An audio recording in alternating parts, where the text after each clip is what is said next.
With such minor upgrades from the iPhone 13 to 14 base lineup, it still makes sense to pick up the very capable iPhone 13 or maybe even the iPhone 11 if you can find one at a good price. Or if you're coming from an iPhone 11 and are wondering if it's worth picking up the 13 now, this video I'll be doing a comprehensive comparison on the hardware, user experience, features, and discussing which model would best fit your needs. So feel free to skip around in this video if you have a specific section that you want to look into. But let's start out with the storage options.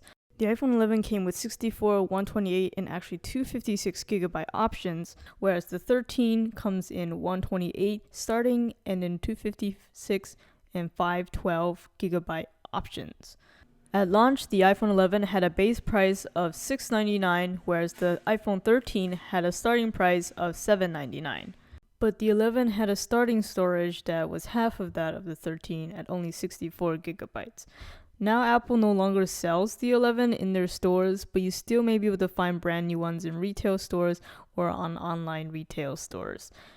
The colors on the 11 are much more muted and more light compared to that of the 13. Also, if you wanted just a very simple black or simple white color iPhone, you would have to go with the 11 since the 13 all have variants of special colors. So the two iPhones I own are actually the darkest colorways that are available for each particular model. So I have the black here on the iPhone 11 and then the midnight blue on the 13. I have already done separate individual unboxing videos on each of these machines. If you want to check those out, how they look like brand spanking new, I have them on my channel. But here I'm just going to do a quick comparison in terms of their box and their accessories. Now the iPhone 11, if you bought it before 2022, it was still possible to get one with the thicker box that included the earpods and the charging brick right in the box. But afterwards, it just slimmed down and they removed those two particular accessories. So as a result, the box is very similar in size to the iPhone 13 here. The sides are really similar. They have that sticker on the back to denote what model it is and also what's included. And then on the very front is a true to life scale with a little bit of embossing of the actual iPhone backs. So opening up the box, you're greeted with the iPhones first themselves. And if you saw my unboxing video, you know that they basically just came with these two slips of plastic or paper covering the screen and also the backs. For the 11, just the screen for the 13. And as time went on, Apple tried to go with less plastic and more paper. So you kind of see that theme going on here, even with the protective film over the iPhones. And then in terms of accessories, you basically just get this Lightning to USB Type-C 1 meter long cable for both iPhones, and then for paperwork it still says designed by Apple in California on the outside paper pouch, and then on the inside the iPhone 11 has one extra paperwork here, whereas the iPhone 13 just kind of combines it into one, all of its warranty and in quick start information. And then the Apple stickers are identical, as well as the SIM tray ejector. Now let's move on to the hardware and more of the feature-based changes. So in terms of the sides, the iPhone 11 has curvier round sides and overall makes it a little bit bigger than the 13 despite having the same 6.1 inch screen size, thus making the iPhone 11 a little bit heavier than the iPhone 13, but is definitely noticeable in hand. But what they do share in common is that glossy glass back with the frosted matte glass camera bump, the aluminum side rails, dual SIM. Both have the option of a physical SIM and an eSIM, but only the iPhone 13 allows you to have two eSIMs. The iPhone 14 and most likely future iPhones sold in the US will only have the option for two eSIMs, so if you still want a physical SIM card tray, you want to get an iPhone 13 or earlier. Also, of course, there's no headphone jack anymore on these two iPhones. Both support IP68 water and dust resistance, while the 13 can actually go down to 6 meters versus the 2 meters on the 11.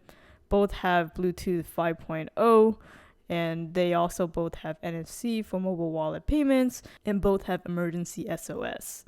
The key differences in tech powering these devices are 11 has the A13 Bionic 6-core CPU and 4-core GPU chip, and it only offers up to 4G antenna band, whereas the 13 has the A15 Bionic 6-core CPU, 4-core GPU, but it offers network speeds up to 5G. And it also has an improved Face ID over the first gen Face ID that is found on the 11. And you can see that in the differences also in the notch. And as a result, the iPhone 13 is able to identify you even with your mask on. And I understand it's a little bit past pandemic at this time, but sometimes people still like to wear their masks. But I can tell you that the iPhone 13 Face ID is worlds better than the iPhone 11's Face ID. And speaking of the front part of the iPhones, they both have haptic touch, so that little vibration motor if you were to say long press on the screen to rearrange icons on your screen. But in terms of specs, the iPhone 13 really has the 11 beat here. The 11 only offers the LCD screen with an IPS technology, but the 13 offers OLED, HDR, ceramic shield, so that's more scratch resistance, much higher brightness, contrast ratio, and pixel density. Though even with this ceramic shield technology Apple is touting, I still like to put a screen protector on my devices just because I know it's still going to scratch one way or another. And better a cheap $5 screen protector than my $100+ screen. Though despite the impressive specs that the 13 has, I honestly don't really notice the difference day to day. Most of the time you're looking at stuff that's non-HDR, the screens are extremely similar. But HDR definitely has its role in the iPhone 13. When you're playing those HDR videos, it's very clear which one is the better screen. Dark blacks, none of that bluish tint that's found on the 11. As for charging up these devices, both of them offer wireless Qi charging technology, and of course both of them can charge via Lightning, and they can get 50% battery within 30 minutes if you charge at 20 watts.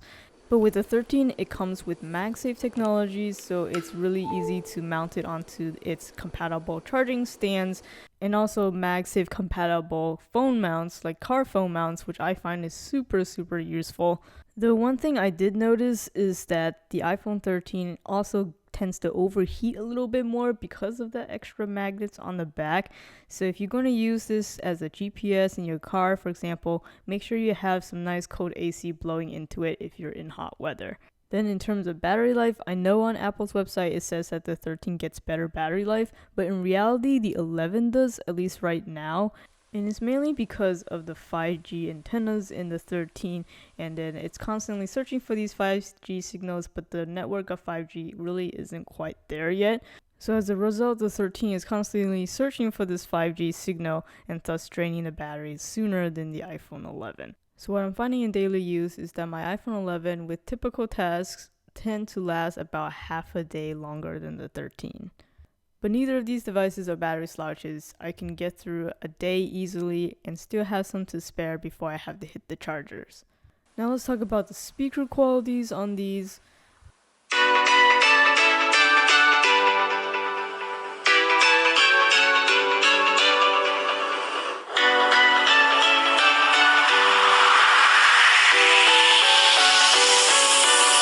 So the 13's max volume is definitely noticeably louder than the 11, and then the sound quality is also a little bit clearer on the 13 as well.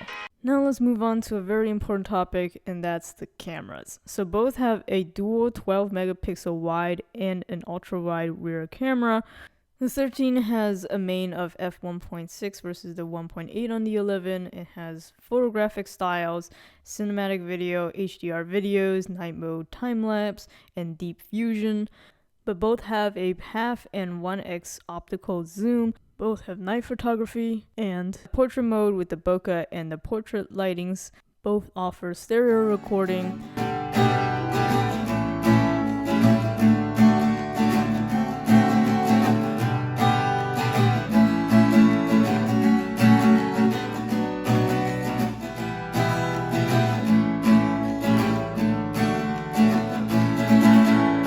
Doing a quick photo comparison here, you can see that in good lighting, the photos are super similar. You really have to be pixel peeping to see the nuanced differences. They both have the portrait mode, which is pretty good at a first glance. If you were to really look at the edges though, you can kind of tell the artificialness of it. Where the 13 camera really stands out is with HDR. You can see, especially against this really bright sky right now, the colors are more accurate. As for low light or night photography, both of them still kind of struggle, though I have to say the night mode is clearly better on the 13, even though they're both not very accurate in the sense that this is actually a very dark scene, but with the night mode on, it looks like it's in the day. Then talking about the video capabilities, it can shoot up to 4K at 60 FPS, and it also can shoot slow-mo videos at up to 240 frames per second at 1080p. The stabilization in both of these are relatively good. The 13 does have an additional cinematic mode for even more stabilization, but do keep in mind that has an even greater crop factor. But the 13 is a little bit faster at autofocusing. But again, similar to the photos, the videos also are better on the 13 for HDR, and night video or low light videos are definitely also still better on the 13, but both of them do still struggle with the green lens flare, which has been an issue on iPhones for years. Talking about the front-facing camera, both of them have 12 megapixels at f2.2 aperture. Both have similar video capabilities, including slow-mo. Similar to the rear-facing camera, the HDR on the 13 is noticeably better, though in low light, because there's no real flash element to the front-facing camera aside from just your screen flashing white light. Selfies using the night mode are pretty much unusable on both phones, so you definitely want to be using the flash. But in good lighting, the portrait modes for the front-facing cameras in both of them are definitely quite good. And if you're into Animoji, they are still present on both the 11 and the 13. The 13 does come with something called photographic styles to change the default color balance of your photos. Taking a look at their software performance, here is some benchmarks on their processors.